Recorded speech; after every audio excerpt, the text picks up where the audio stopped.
আসসালামু আলাইকুম রহমতুল্লাহ। আপনারা সবাই কেমন আছেন? আলহামদুলিল্লাহ, আমরাও আপনাদের দোয়ায় ভালো আছি। আমার ৩ রাজকন্যার সংসারে আপনাদের সবাইকে স্বাগতম জানিয়ে আমি আমার আজকের ব্লগটা শুরু করছি। সকাল থেকে আমরা এখানে চা খেলাম। চা রান্না করছি আজকে মেয়েদের জন্য। তারপর সেমাই ছিল, চা ছিল আর ডিম পোস্ট ছিল। এই তো সকালে নাস্তা করার পরে মেয়েকে মাদ্রাসা থেকে নিয়ে আসার পথে মাসিক বাজারগুলো করে নিলাম। তো সেগুলো সবগুলা সমস্ত গুছিয়ে রাখলাম আর কি। মাসিক বাজারের ভিতরে এখানে তেল ছিল, তারপর বিভিন্ন রকমের ডাল ছিল, বিস্কিট, হুল, তারপরে পেঁয়াজ রসুন থেকে সমস্ত কিছু শুকনা সমস্ত আইটেম করে নিয়ে আসছি। যেহেতু আমি প্রবাসীর স্ত্রী, সেহেতু আমার বাজার আমাকে করতে হয়। সেই জন্য আমি লিস্টি করে বাজার করে নিয়ে আসি 1 মাসের বাজার। বাজারগুলো গুছিয়ে রাখার পর আমি তারপরে হাঁড়ি পাতিল বাসন কুসন এগুলো পরিষ্কার করলাম, পরিষ্কার করে রান্না করার জন্য। তারপর রান্না বসাইছি। আজকে রান্না করলাম দেশি মুরগি। যেহেতু মাসিক সমস্ত বাজার শেষ হয়ে গেছে, সেই জন্য ফ্রিজে মাছ মাংস ছিল না, তাই আলু দিয়ে আজকে যে মাছ 3টা ছিল 3 পিস, ওইগুলো দিয়ে ঝোল রান্না করব। রান্নাবান্না করার পরে রান্নাবান্না করার ফাঁকে ফাঁকে আর কি আর সমস্ত যে কাজগুলো ছিল সেগুলো করে নিলাম। যেমন ঘর ঝাড়ু দেওয়া, উঠান ঝাড়ু দেওয়া, হাঁস মুরগিকে খাওয়ানো, এই ধরনের কাজগুলো করে নিচ্ছি।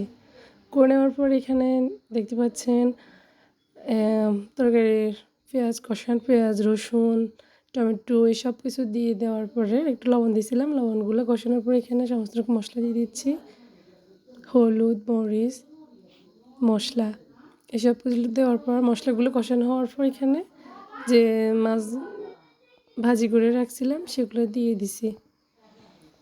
দেওয়ার পরে একটু নেড়ে চেড়ে ঢাকনা দিয়ে ঢেকে দেব, যাতে মাছের সমস্ত স্বাদগুলা তরকারির ভিতরে চলে আসে।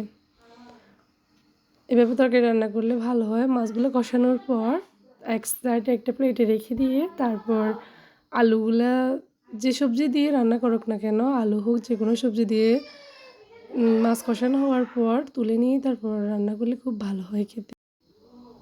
তারপর রান্না শেষে খাওয়া দাওয়ার পরে একটু নিচে হাঁটতে গেলাম আমাদের জমিতে। আমাদের দেখতে পাচ্ছেন আমাদের বাড়ির উপর থেকে রাস্তাটা দিয়ে আমাদের জমিতে যেতে হয়। একদম আমাদের বাড়ির নিচে জমি। দেখুন আমার শ্বশুরের জমিতে কত সুন্দর ধান হয়েছে, মাশাআল্লাহ, অনেক সুন্দর গোছা ভর্তি ধান। তারপর এখানে দেখতে পেলাম হাঁটতে এসে এক পাশে করলা ধরে আছে, করলাগুলো তুলে নিলাম। তারপর এখানে আমাদের পুরনো ঘরের পাশে আম ধরে আছে, দেখতে অনেক সুন্দর লাগতেছে, আপনাদের সাথে শেয়ার করলাম।